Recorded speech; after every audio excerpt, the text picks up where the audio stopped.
आलसी बेटा। किसी गांव में एक अमीर साहूकार अपनी पत्नी और बेटे के साथ रहता था।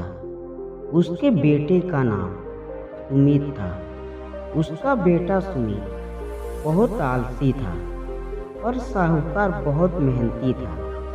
वह रोज सुबह होने से पहले शिव जी के मंदिर जाता। उसके बाद वह अपने सारे कारोबार को देखने जाता, पर उसका बेटा आलसी होने के कारण सुबह नहीं उठता था।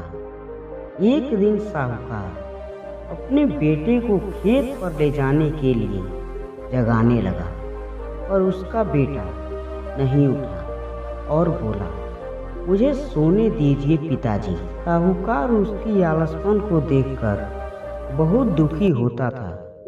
धीरे धीरे अब साहूकार का तबीयत भी खराब होने लगा और एक दिन साहूकार का देहांत हो गया। साहूकार के देहांत हो जाने के बाद उसका बिजनेस घाटे में चलने लगा, क्योंकि साहूकार का बेटा सुमित अपने आलस के कारण कारोबार की देखरेख नहीं कर पाता था।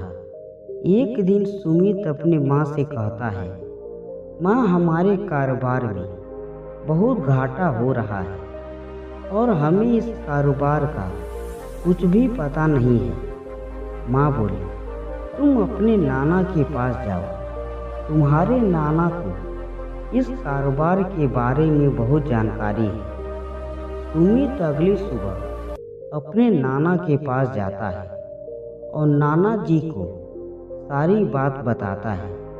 तब उसके नाना जी उसे कहते हैं कि तुम्हें एक काम करना होगा।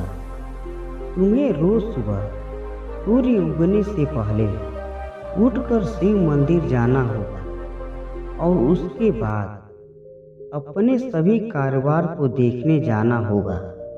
यह तुम्हें रोज करना होगा। सुमित अपने नाना की बात मानकर अब रोज सुबह शिव मंदिर से अपने सभी कारोबार को देखने जाया करता था। यह देखकर कारोबार के मजदूर जो घोटाला कर रहे थे वह सोचने लगे कि मालिक रोज यहाँ देखने के लिए आते हैं, अब हमें घोटाला बंद कर देना चाहिए, नहीं तो किसी दिन पकड़े जाएंगे। और सभी मजदूर ने घोटाला बंद कर दिया और सुमित का कारोबार फिर से चल दिया। इससे सुमित बहुत खुश हुआ और अपने नाना जी को धन्यवाद देने गया। अब उसके नाना ने उससे कहा कि तुम्हारे कारोबार में घाटा सिर्फ तुम्हारी आलस के कारण हो रहा था, क्योंकि तुम्हारे मजदूर तुम्हारे कारोबार में घोटाला कर रहे थे। अब तुम रोज अपना कारोबार देखने जाते हो, इसकी डर से तुम्हारे मजदूरों ने घोटाला करना बंद कर दिया। यह सब जानकर सुमित ने कसम खाई कि अब वह आलस कभी नहीं करेगा, अपना काम समय पर करेगा। कहानी की सीख, हमें आलस नहीं करना चाहिए, अपना काम समय पर करना चाहिए।